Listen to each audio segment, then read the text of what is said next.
Welcome back to the Point Shavers Week 3 analysis. How are you, Blake?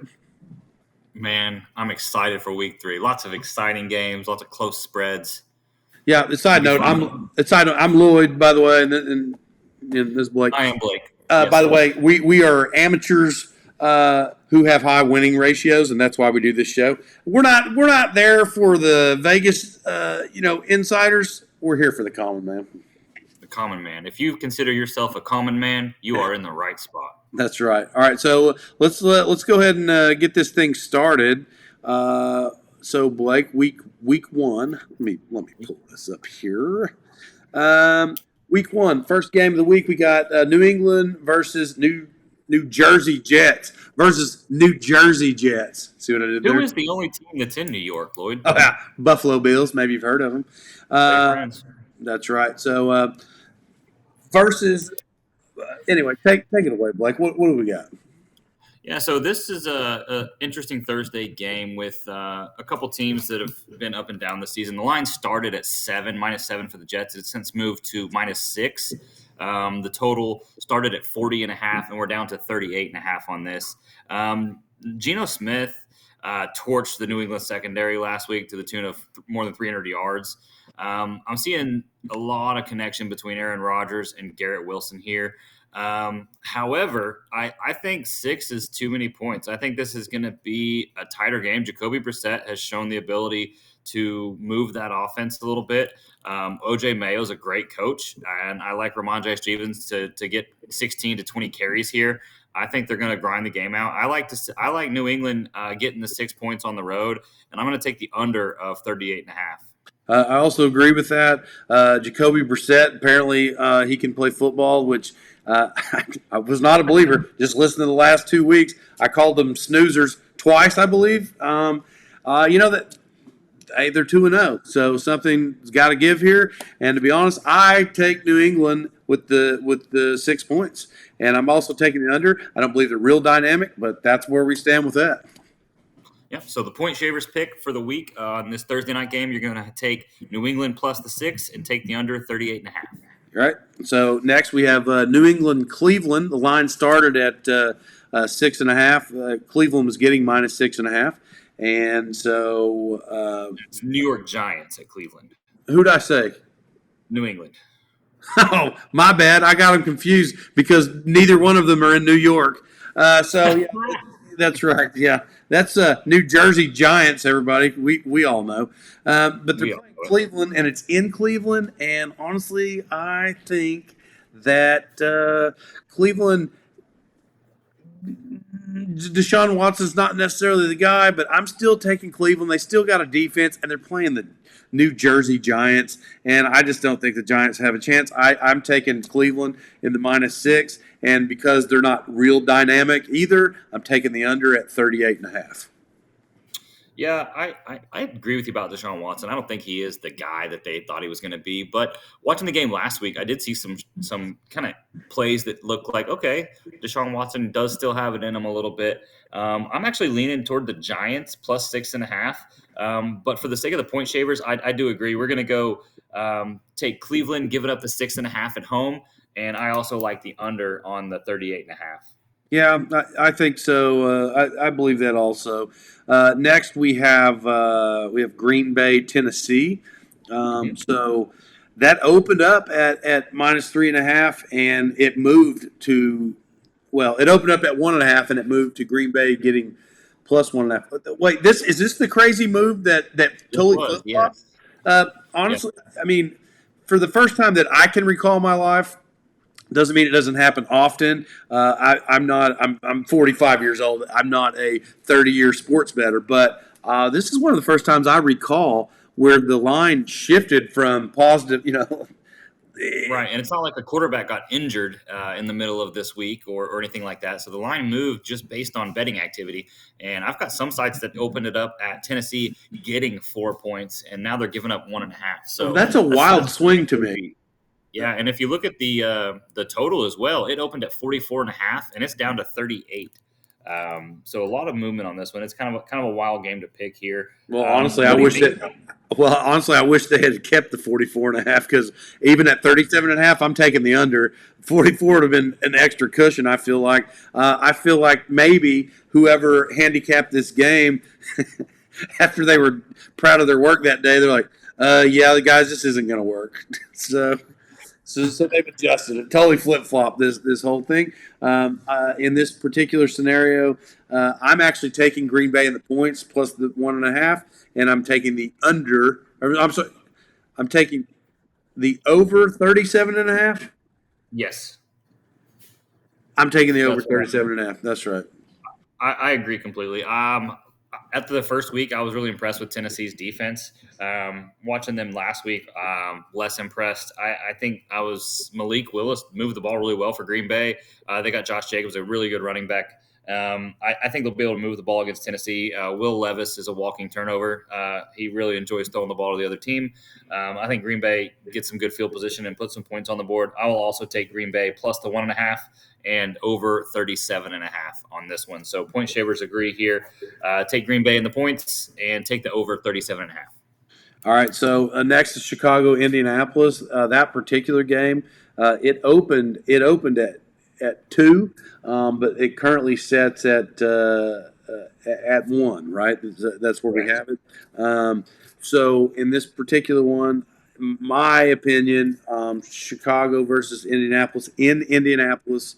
The over under is 43.5. Well, where do we have it? Yeah, I've got it at 43.5 here. I believe it opened right around there as well. I don't think there was a ton of movement on this. No, there wasn't. Okay, it opened at 44.5, so it's moved a point. So now this one is not to get too much in the analysis there, but Indianapolis preseason. I know they're 0-2, but preseason I'm like, oh, this is going to be a hot team this year. They're playing Chicago. Chicago, their defense was good the first week. I don't believe, as I say every show, I'm not a Williams believer at all. I've read all the articles. I'm actually taking Indianapolis in the -1 on this, and I'm going to take the under because at this point, Indianapolis, even though they have some offensive weapons, they have a lot to prove, I think, offensively. So I'm taking the under 43.5 on this. I couldn't agree with you more. I'm actually going to introduce my first lock of the week right here. The Bears offense, they are literally averaging a half a yard less per play than the Carolina Panthers. So let that process for just a second.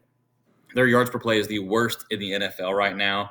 For Indianapolis, this is a must-win game for them. They started 0-2. They're at home against a team that can't move the ball a lot. I think Indianapolis comes out and puts a good performance together. I've got Indianapolis giving up the 1 point, and that's my lock of the week. And I will also take the under. So point shavers picks, take Indianapolis giving up the 1 and the under 43.5. So next I have Houston, Minnesota. Houston, Minnesota. The line opened at 2.5. Currently, it sets at 2. Correct. And Houston is -2 there. In this particular matchup, at this point in the year, I know it's only 2 weeks in. Minnesota seems to be the team of the century, like it in the first 2 weeks, which is a funny thing to say. They could literally lose the next 10, but at this point, they look pretty hot. If I'm just being real, they marched into San Francisco. Hold up. I'm sorry. I got a little carried away. We'll get to that in a little bit.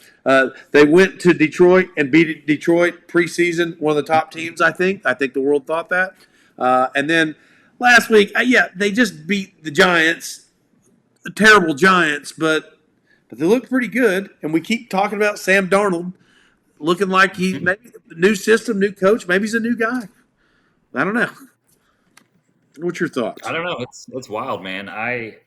I'm a huge C.J. Stroud believer. I think that offense is incredible. I know there's some question marks around Joe Mixon right now, whether he's going to play or not. I do think that carries quite a bit of weight. I think that's the weapon that C.J. Stroud was missing last year. He's got some really good, healthy receivers. Stephon Diggs, Nico Collins was a beast last week. He reminded me of Andre Johnson last week, breaking tackles and making big runs. On this one, I'm going to go Houston laying the 2 points on the road against Minnesota. I think their Cinderella story kind of comes to an end here. I don't think that defense is good as they've shown. I think they've played a few weak opponents. They played San Francisco without some guys. I really liked Houston minus the 2, and then I'll take under the 46.5. And this is one I kind of went back and forth on. The reason I landed on the under is I just don't think that Minnesota is going to be able to score against the rush defense of the Houston.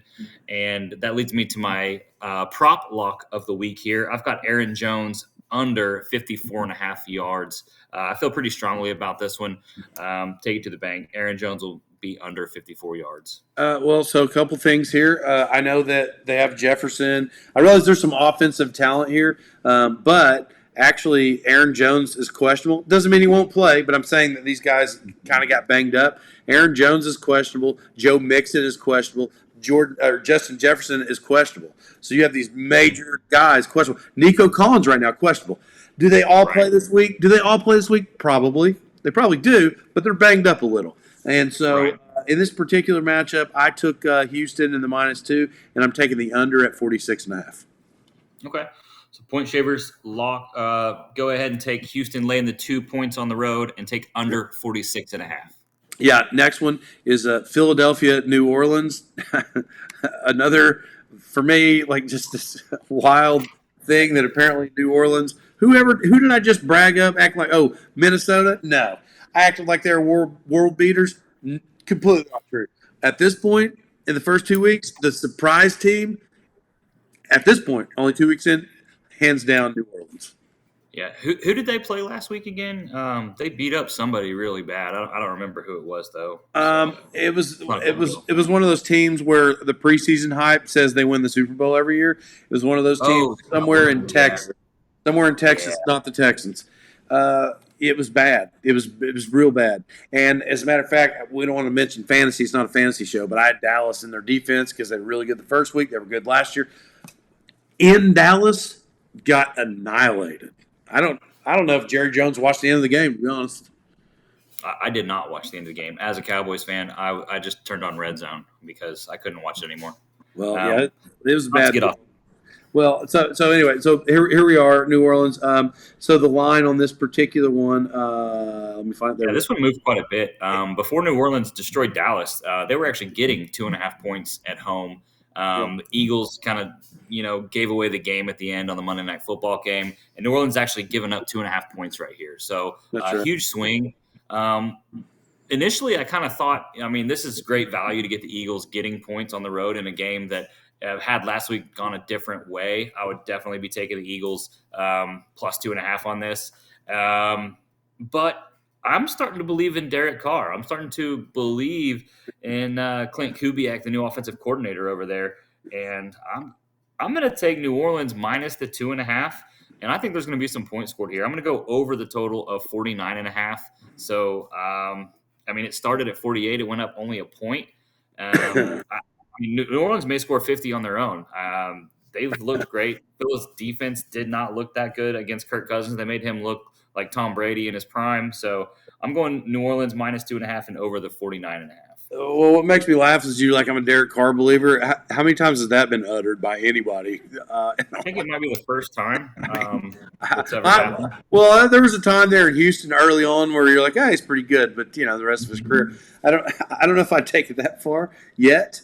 But last year, New Orleans played Philadelphia. They beat them at home 20-10. That was last year in January. Probably maybe the coordinator, maybe the difference, maybe different system helped kind of revive them. Maybe you never know, right? That happens to a lot of people. I believe probably wouldn't have said this before because I was pretty high the first 2 weeks on Philadelphia. But New Orleans is really hot right now, and I really have no other reason. Crazy. This is bandwagon stuff because in my head, I'm like, it's Philadelphia. But A.J. Brown's out. They still have offensive weapons. I still actually believe in Jalen Hurts. We're only 2 weeks in, but based on the hottest team currently, I actually, because it's at home, I'm going to take New Orleans and minus the 2.5, and I'll take the over at 49.5 because both these teams are pretty prolific scorers. I think. Definitely for the first 2 weeks. Excuse me. Philadelphia has been in the past seasons. New Orleans apparently doing something right. So, yeah, I'm going to go ahead. I'm going to agree with you on that to say that New Orleans minus 2.5 and the over 49.5. Correct. So point shavers pick New Orleans, laying the 2.5 at home, and you're going to take the over of 49.5 on this. Yes. Beautiful. Now here's one of these crazy ones. LA Chargers, Pittsburgh. This line opened at 2, and it currently sets at minus 1.5. Well, Pittsburgh is minus 1.5. The over/under we have at 35.5. Chargers lost their receivers. They got Kyron Williams. I mean, they're bringing up Robinson. Maybe they're going to throw him the ball a time or two. Different. We're in a different world here, aren't we? Did I say Robinson? Yeah. Let's say the Rams. Did I just mix up the LA guys? Yep, you went with the Rams there, but this is going to be the Chargers, the other one. the other LA. Get it right, guys. Get it right. Go ahead, Blake. Man, we actually had some discussions on this game when we were talking earlier about this. I know that you're a Pittsburgh believer, and that defense is tough not to believe in. I tend to lean towards the Chargers on this. But I just don't know if Herbert has enough weapons to score enough points to overcome Pittsburgh, who in their own right is not a huge offensive threat. I think Justin Fields is starting to get that offense going a little bit. They've got a great kicker who's been lights out all year. So for me, I did like the Chargers getting 1.5, but I think I'm going to have to go with Pittsburgh. Giving up 1.5, and we'll take the under on 35.5 as well. Listen, I agree with that line. I'm taking Pittsburgh minus 1.5. I'm definitely taking the under. Just now when I said Robinson, that's probably an insult currently to Robinson. I'm just saying their receiving staff here, they're receiving. These guys are terrible at the Chargers receivers. They're not good. They don't look good on paper. It's not very good, and so. I agree with everything that you've said. I am a Pittsburgh fan. I do think their defense is okay. I think Fields adds a little bit of a spark to their team, and so Pittsburgh minus 1.5 under 35.5. I'm 100% backing that also. And this is kind of a weird week because sometimes we have variances, but we really do not have many of those this week. We're pretty one-sided with that. Right. And when we do have variances moving forward, we are going to discuss and we are going to give out a point shavers pick to solidify us as a team, as a unit. That way we can be on the same page moving forward. Yeah, based on our own analysis. I'm going to go ahead and let you take this one out. I'm having some technical difficulties. This next game, take it away, Blake, if you would. Okay, what is the next game on your list? Excuse me. Next game on this list is going to be Denver, Tampa Bay. Denver, Tampa Bay. All right. So Denver, Tampa Bay. Right now we've got it at Tampa Bay's given up 6.5 points on this one. This started at 7, so it's only moved just a little bit. The total is going to be 39.5, and that's where it started. So not a lot of movement on this line. Me personally, I think that Bo Nix has done okay coming out. He hasn't turned the ball over a ton. But I think that Todd Bowles is going to dial up some really impressive blitz and confuse Bo Nix a little bit. I like Tampa Bay to cover this pretty handily right here, minus the 6.5 at home. I think they just came off a really nice win against Detroit. I think that Denver's not going to be able to score a ton of points. I'm also going to take the under 39.5. Right now I'm having technical difficulties, so I can't see my notes, but here's what I will say. I do know that Bo Nix, he only has 4 interceptions on the season. 2 a week is probably not good versus his no touchdowns, I believe. My notes have escaped me. But one of those picks was at the very last play of the game. So, Right. um, I last week I took the over under, or excuse me, I took the prop bet. It was 158.5 because I'm like, it's Bo Nix. Probably not. He ended up throwing for 250 yards. It was something like that. As I said, Yeah, that was a lot of I garbage can't. time. So it's it's fine. He may end up being okay, but currently this game, they're not. Denver's not dynamic. Their defense is pretty good. They got a pretty good linebacking core, but Hmm. my own opinion, Tampa Bay. I'm not going to call them the hottest team in the league, but they're up there. So I'm actually taking Tampa Bay minus 6.5, and Hmm. and I'm actually taking the under just based on the last 10 games, looking at their scores and analyzing. I'm going to take the under on that. Okay. But I do have a lock. I'm actually taking a lock because I don't think Denver's got it. My lock this week is Tampa Bay minus 6.5. Lock of the week. Mark it down, folks. Lloyd's Yeah. been hot. He's been the leading point shavers analyst up to this point. So get to the bookies, get this bet locked in. All right. So our next game, I don't know if I'm still fighting this thing or not, but the next game, Blake, I'll let you take it away just in case it's not. Yeah, it's not working. So let's go Carolina versus Las Vegas. Go ahead.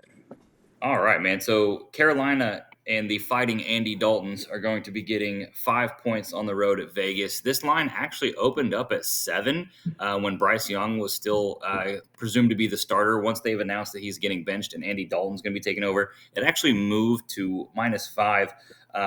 Is Andy Dalton better than Bryce Young? I think absolutely he is. He's had a great career, some great years in Cincinnati being a starter, and then some great years as a backup in Dallas and some other places. So, do I think Andy Dalton can get it done? Absolutely.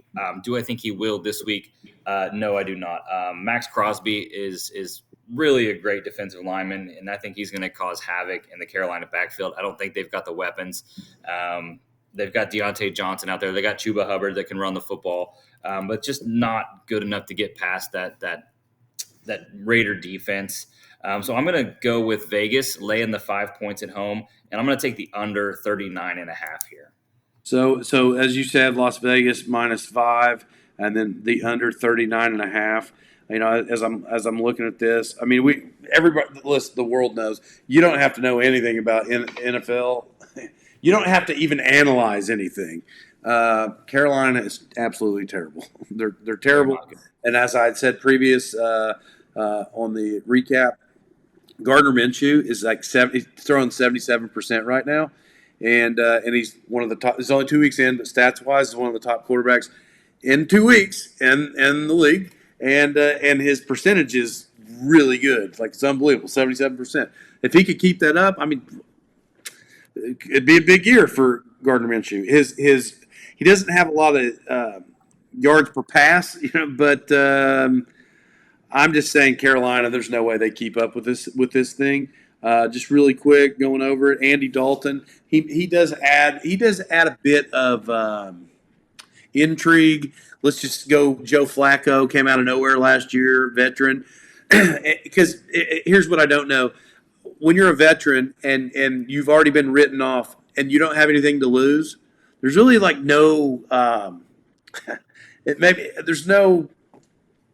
You're just playing carefree. You're just playing football. You're just excited to be 37 years old in Andy Dalton's case and just out there playing and having fun and can't believe that you're a starter again. I mean, I feel like that's where Joe Flacco had happened last year. That may be where it's at. Now, having said all these feel good thoughts, not this week.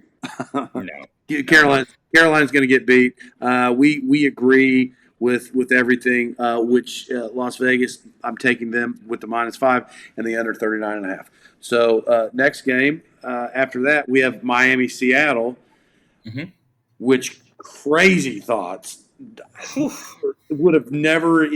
I mean, if this was 2 weeks ago, I would have laughed at this game. I'd be like, Miami by 75. I would have said something crazy like that. But do you know what? Miami's not even projected to win this game at all. Yeah, they're getting 4. Miami's getting 4 points on the road here, which, I mean, but think about the injuries that Miami's had. I mean, Tua is going to be out. obviously. So they're going to be starting Skylar Thompson. And Mike McDaniel said that he's got great confidence that Skylar's earned in the passing game. I do not share the same confidence as Mike McDaniel here. I think that Seattle's going to come out. They're going to run the football with Charbonnet. I think Kenneth Walker might be out again. But I think Seattle really wants to run the football, and Miami's going to try to run the football. I mean, they're going to have Achane, so they're going to try to run the football too. So I think they're going to really slow this game down. So I'm going to go with the under 41.5 as well and take Seattle laying 4 points here. All right. So earlier I made a comment. I'd have to go back. Oh, it was Tennessee Green Bay. Here it's happened again where the line opened, and it totally shifted. Miami was getting points. They're totally not now. It flip flopped. So, so maybe it happens more often. I just never actually noticed a swing like that. That's crazy.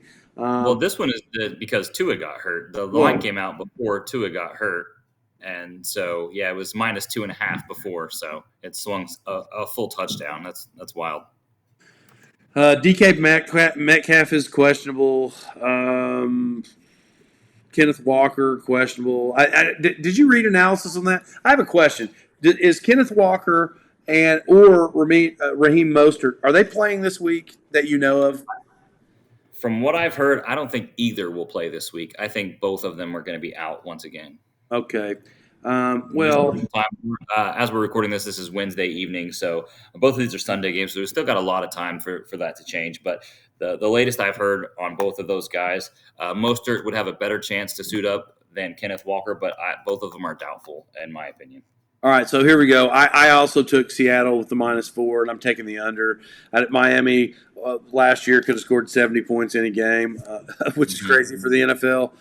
It's just not it. I mean, they got a quarterback that's Skylar Thompson. Doesn't really have a good ring to it. But listen, things happen all the time in the NFL over the history of the NFL. There's always that Tom Brady that comes out of nowhere, but I just don't know if Skylar Thompson's that guy because he wasn't killing people at Michigan. So there's that. Yeah, I think Brock Purdy's that guy, but Skylar Thompson is not. Brock Purdy obviously is. I mean, he's a 4,000-yard passer. He's probably going to do it again. I mean, whatever. Let's go. Here I go. I'm actually in a crazy way because this is based on the first 2 weeks. Would have never said this. Snoozer of the week several times. Seattle. They're going to win this game. I took them with a -4, and I'm going under the 41.5. And I also locked this game for the under 41.5. Wow. Yeah. Are you okay? That's crazy talk, but I like it. I really do. I think that's a great lock there. Based on what I said earlier, I think both teams want to run the football and keep that clock churning. I don't think Miami's going to be able to score at the pace that they typically will. So I love that lock as well, Lloyd. Yeah. Okay. So where we have next after this is Baltimore, Dallas. Baltimore, Dallas. Man, I know possibly somebody on this show besides me, maybe one of those guys that think Dallas is winning the Super Bowl every year. Maybe I'm not going to say you're that crazy guy, but you are a fan. I'm a fan. Yeah, I'm a Cowboys fan. I have been my whole life. And one cool thing about somebody when they say they're a Cowboys fan, no one's ever going to be like, oh, that's a bandwagon fan. If you're a Cowboys fan and you've been a Cowboys fan for a while, you've gone through the suffering, and nobody just claims to be a Cowboys fan. Yeah. Unless you just moved to Texas. That could be. If I moved to Texas, I'd be a Texans fan. So. Hey, listen, side note, I know we're trying to keep this a sports bet. I'm just telling you, in my lifetime, I moved to Corpus Christi. I was still a Buffalo Bills fan, but I'm like, I'm local, and everybody seemed to love the Texans in Corpus, so I'm like, I'll try. They're the same colors. Couldn't do it. It just didn't work out. Couldn't do it, no. Anyway, go ahead. Going back to the Baltimore-Dallas game here, Dallas defense really disappointed me against the Saints, and Alvin Kamara is a great back, talented. He's not Derrick Henry. He's not Lamar Jackson. I'm very nervous that the Cowboys can keep this even close. After their performance last week at home, getting blown out by the Saints, I feel like we're getting a gift here by only having to give up one for Baltimore. And I do think both are more. So I'm going to take the over 48.5. I think Lamar rushes over his total. I think Derrick Henry is going to go over his total. I just don't see the Cowboys being able to stop the run, and then you're going to see some passes to Zay Flowers over the top. Mark Andrews is going to work the middle. I think Lamar's going to pick them apart. I really do. I'm going to give you a bit of odd thought, and it was a long time ago, and these numbers mean nothing because it dates back to 04 through 2020. They've only played 5 times. Baltimore has won 4 out of 5, by the way. Wow. Now, it doesn't matter. Different rosters. The dates are too far back. Playing back then, so. But I'm just saying that 4 out of 5 times, that's pretty wild. So in this particular one, I also have Baltimore +1 and the over 48.5. I have that because I know Dallas got beat pretty good, but they do have weapons. Baltimore has weapons. I would have said previous to last week that Dallas's defense is fairly decent. Baltimore's defense allows points. Based on that, I have to take the over 48.5.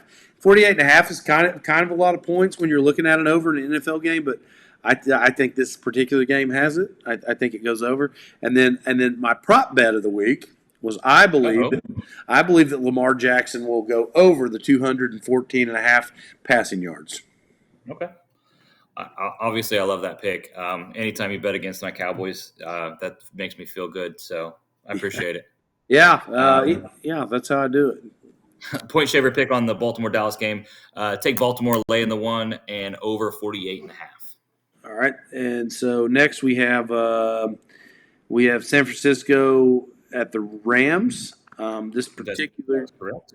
Yeah, sorry, but this particular one, let me see where it opened. My apologies. Let me click on my buttons real fast. For that particular one, the line opened at 1, and so it currently sits at what did I just say? Line open at 1, still at 1. No. Excuse me. Line open at 1. It's at 7 right now. Yes. 49ers are giving up 7 points at home here. So yeah, on the road. I mean, to be honest, that's a crazy swing based on what it opened at. Right? Is Cooper Kupp that valuable that he's a full touchdown difference maker in this game? Well, I'm not completely trying to pop up, but Cooper Kupp has been very valuable. If he's not hurt, he's he's very valuable. If he's not hurt, yes, yeah, he is a stud, man. But him being out, well, based on that, yeah. Go ahead. All I was going to say was him and Nakua are out. Right. So, as you know from the first of the show, I'm like, Robinson. Robinson's a good receiver, man. He could be the newest receiver in the NFL that gets 20 targets a week based on what's just happened there in LA. I mean, McVay and Stafford, they love to sling the football around the field, and somebody's got to go catch it, and Matthew Stafford can throw a guy open. So, I think with the guys being out, because you've got injuries on both sides. I mean, don't forget, you've got Christian McCaffrey that's going to miss. It looks like Deebo Samuel's going to miss as well. Right. Yeah. But San Francisco's still going to have Brock Purdy. They've still got Jordan Mason, who's played great in replacing Christian McCaffrey. They've got George Kittle. Their defense is still unbelievable. And I think that the Rams offensive line is suspect. And I think it's going to be really exposed in this game. So I'm going to take San Francisco minus the 7. And I'm actually going to lock the under 44.5 this week. That's going to be my total lock for the week. So under 44.5 as well in this game. Well, on this particular game, the Rams don't have just lots of talent, to be honest, but it is Rams. San Francisco's -7. The line's 7. Sorry for all my stuttering. The line is 7. I know that at Point Shavers we're going to unite after we've spoken about it. So I'm going to go San Francisco. That's not where my heart was at. I mean, I took the Rams +7, but as far as us getting together and doing some analysis, I lean more towards San Francisco. I do. So I have San Francisco. Well, the line's 7. Point Shavers, we're taking San Francisco -7. We're taking the under. I don't think the offensive talent is there. As we know, the Rams are kind of struggling at receiver. And the two most dynamic outside of Purdy offensive players for San Francisco, they're out. They're doubtful. McCaffrey's out. Samuel's doubtful. And Yep. when you read the reports this week, they're going to miss multiple weeks. That's going to it's going to hurt San Francisco, but they're still a throwing team. Brock Purdy is a thrower, so there's going to be some new receivers that you hadn't heard of get some touches, because I don't think that San Francisco goes over while those guys are hurt. They're not bad like that. Yeah, that's where it's at. Once again, just to reiterate, point shavers, we're taking San Francisco -7. We're taking the under at 44.5. And that's where we're at. So the next game is Detroit, Arizona. And this particular one for us was this was tough to talk about. This was like we spent a lot of time on this one. Yeah. Go ahead. I mean, I disagree with myself. Early in the week, just looking at this game, kind of knee-jerk reaction. I was going to take. I mean, the line's -3 for Detroit right now. Let's see. I think it opened. It right opened at about there. 4. It opened at 4. It opened at 4. Okay. So it opened at 4. The total hasn't moved at 51.5 on this. So I initially looking at this game, I thought Kyler Murray, I mean, he's just really impressed me. I think he's one of the most dynamic players in the league. I think you can put him right up there with Lamar. The way he moves around in the pocket and just makes some of the greatest athletes in the world look silly. It's super impressive to me. So initially I thought, getting 3 points, they're going to be at home. I was going to take Arizona, but after thinking about it, I feel like if you look at Jared Goff's career, every year he's got 1 or 2 games that he just goes out and looks like he doesn't remember how to play football or something. Last week, I think, was one of those weeks. He threw 3 interceptions. He moved the ball up and down the field against Tampa Bay all day. They should have won that game. I think you're getting a lot of value right now with Detroit being kind of down, with Arizona being up. I think it probably should be more than 3. So I'm going to take Detroit -3. It's a really high total, and both of these teams can score. But I'm actually going to go under 51.5 on this one as well. I just think both defenses are a little better than they're getting credit for on this. The offenses are good, and I think Detroit's going to score some points, but I think Arizona struggles in this game to move the ball against that Detroit defense. Yeah, we agree. I know Detroit lost a game. Everybody thinks Detroit this year rolls in big time, and it just hadn't been there. But it's week 2. Dan Campbell's the man, I feel like. Jared Goff. And so here's the thing. Jared Goff, he may not be a top fantasy producer, like in fantasy football, but he throws for a lot of yards every single year. There's no reason to doubt that he's not going to do it again. They are going to score points. Looking at this, Arizona scores some points also. So you would think, based on that analysis, like, oh, you should take the over. 51.5 is kind of a high line. I don't know if I think we're in agreement. I'm also taking Detroit -3 and the under 51.5. Yeah, I agree with you. And going back to the total on that game, if you look at the public, 54% of them are going to be on the under, but the money is actually on the over. So it's kind of split even. So, I mean, it's a tough total. I mean, I could see it going over. I could see it staying under, but just as we started talking about this game, where we're like, we talked about this for a while. I think the rest of the world's kind of in agreement, where it's like, oh, this is a tough one to call. Yeah, it's an exciting game. That's probably my game I'm looking forward to the most here. So next we have Kansas City, Atlanta, and Sunday night game. Yeah, I mean, the prime time. We talk about prime time. Right, so Kansas City, Atlanta, the line opened at 3. By the way, the whole 70% of the public think Kansas City's going to take this one, but the line opened at 3. We have it at -3.5 or 3.5, but minus that for Kansas City. So Kansas City is projected to win this game, of course. Kansas City, every week, as we had discussed off the air here, every week they're probably going to be minus the points. Every week they're probably projected to win.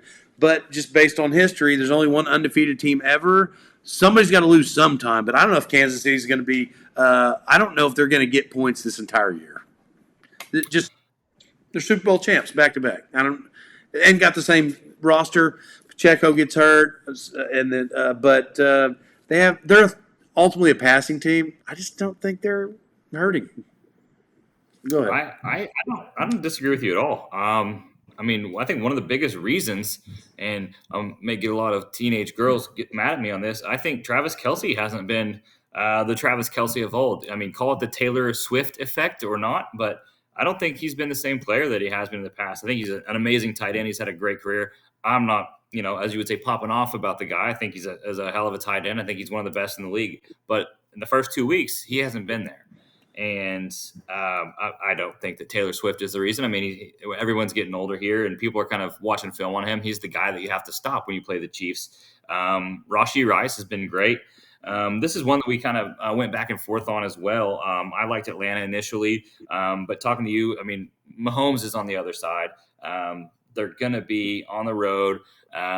Kirk Cousins is coming off a really nice performance against the Eagles. So I definitely can see the Chiefs covering the 3.5 here. On the total, I'm going to go with under 46.5. The Chiefs offense just hasn't been there this year. Falcons held a nice Philadelphia offense down last week. So I'm going to say pretty confidently that I like the under on the 46.5 here. What are your thoughts, Lloyd? Well, let's don't get it messed up. I'm taking Kansas City on this, but I did take Atlanta last week in Philadelphia, which, as I said, I thought Philadelphia preseason. I'm like, yeah, it's Philadelphia. This should be great. Mm-hmm. I know Jason Kelsey's not there, but I was like, yeah, it's Philadelphia. They got all these weapons. But I did take Atlanta and win last week. I'm not going to take Atlanta this week, and it's in Atlanta. But for me, even though I missed Kansas City last week, they did not cover. You still have to beat Kansas City in order to change my mind. They got to lose a game, and Atlanta, though they played. I don't know if they played above themselves because maybe Philadelphia is not quite as good as I thought. But I do believe that in Atlanta they're not Kansas City. They're just not. And if you give me a half second here, anybody listening. They don't even play that often. Last time they played was 2020. It was in Kansas City. They only won by 3. By the way, their history is pretty – the last two is very close, but that doesn't matter. It's a long time ago. As a matter of fact, pre-Mahomes, before the 2020, I am going to, like I said, take Kansas City in the points. They're minus 3.5, and I got the under on that at 46.5. That's where I'm at. Beautiful. Point scorers take Kansas City laying the 3.5 and under 46.5. Yeah, that's right. So here next we have Jacksonville at Buffalo. Monday night doubleheader, huh? Yeah, Jacksonville at Buffalo, and it's no secret that Buffalo's New York's only team. New York's probably a great place to live. I haven't lived there. The line opened at minus 4.5, at 4.5, but Buffalo was the minus 4.5. The game is in Buffalo. Jacksonville has beaten Buffalo. They beat them last year, but it was overseas. They played a time or two. Buffalo did beat them by that overseas game, Jacksonville won by 5 points. It was 25-20. So, history's not going to tell you anything because they don't really play so much to where that's going to be a factor. They both have Jacksonville has offensive weapons. They do. I feel like Jacksonville has lots of offensive weapons. Trevor Lawrence is playing a little less than at this point in the season. Josh Allen, stats-wise, is playing less than, but if they continue to win based on him not being a total gunslinger, trying to sling it 80 yards every play, and they beat him up with the run, and their defense has been pretty good, I got to take the Bills. So once again, I'm taking the Bills at minus 6, and I'm going the over at 45.5 because I don't think either defense. Buffalo's defense has been fine, but they allow points. They just have some sacks and interceptions, and I'm actually taking the over on the points at 45.5. I'm taking Buffalo minus 6. Okay. We disagreed on this one. We had a little bit of a clash here. I just think the history, it's kind of like we talked about last week with Buffalo against Miami. Like Buffalo just has Miami's number. And I think this is almost a situation where Trevor Lawrence and the Jacksonville Jaguars kind of have the Buffalo Bills number. I don't think Jacksonville wins the game outright. I think Buffalo does win the game. I think Josh Allen on Monday night's going to be tough to beat. James Cook in the running game is really getting cooking as well. Like you said, both defenses not that great. So I'm actually going to take the Jacksonville Jaguars plus the 6 points on the road, and I agree with you on the over. I'm going to make an apology here because as the point shavers, we got together, and even if we disagree, we are finding common ground, and you are correct, and I did not say that. We agreed that Jacksonville probably I think Buffalo wins the game, but as far as the points go, we have agreed that Jacksonville is we're taking Jacksonville with the plus 6. And just as a disclaimer, just for everybody out there, I really had to coax Lloyd into that one. So he disagreed pretty strong, but he's gracious. So I appreciate that, Lloyd. But Point Shavers taking Jacksonville plus the 6 points and over 45.5. All right, so I'm very baffled by what I'm about to say. Are you telling me that the ABC game, the Monday Night Football game, the premier game of the week, is Washington versus Cincinnati? Thriller. Yes.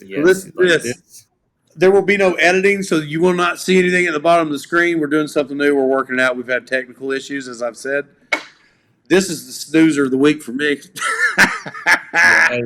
Buffalo and Jacksonville will be playing at the same time here. On Monday Night Football, these two? Hey, that's probably why they had to make it a doubleheader, huh? Wow. But I do think this is not going to be an overly exciting game to watch. I will say Jaden Daniels has impressed me through his first couple of weeks. I think he's done a really good job taking care of the football, moving the offense, not making any just terrible mistakes. Initially, I was going to take Washington plus the 7.5 just because of the amount of points. And Cincinnati's been so up and down, not scoring a lot of points. And I was expecting kind of a backdoor cover here. Looking into the game just a little bit more, I do agree with you, and not to give away your pick here, but Cincinnati minus the 7.5 at home. I mean, they just outplayed the Chiefs at Arrowhead last week. They just kind of lost. They don't have any room for error right now with going down to New England that first week and then getting beat by the Chiefs last week. But, Joe Burrow, I think Washington's given up 30 points per game since the start of last season. So I think he's going to finally start to see Jamar Chase start to cook a little bit. That running game will get going. I do like Joe Burrow to win this one, minus the 7.5. And I'm going to go under the total of 47.5 here. Side note, they do have Zach Moss, which I'm not necessarily a believer in, but I cannot believe the Monday Night Football game is the snoozer of the week, but that's really what I think.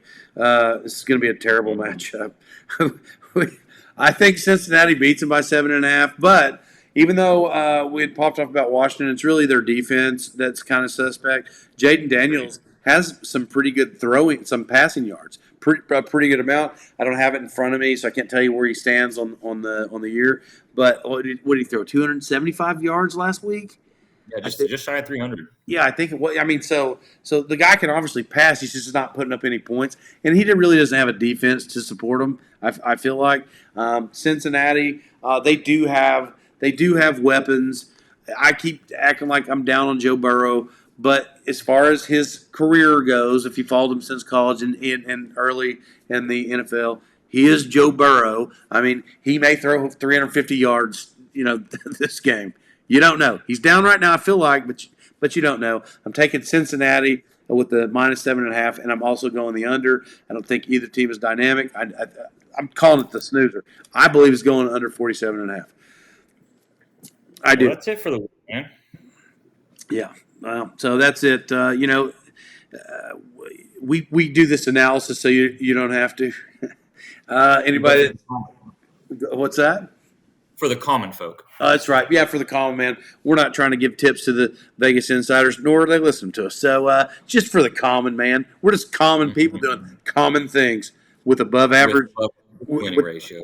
Winning ratios. That's right. So anyway, thank you for listening to the Point Shavers Week 3 analysis. And Blake, what do you think? Yeah, tune in next Wednesday. We'll have our recap episode that we will be putting out. If you haven't seen our recap of week 2, we just posted that as well. So go check that out. Make your picks this week. And as always, don't bet it if you don't have it. That's right. All right. Well, I appreciate you guys being with us, and have a good week.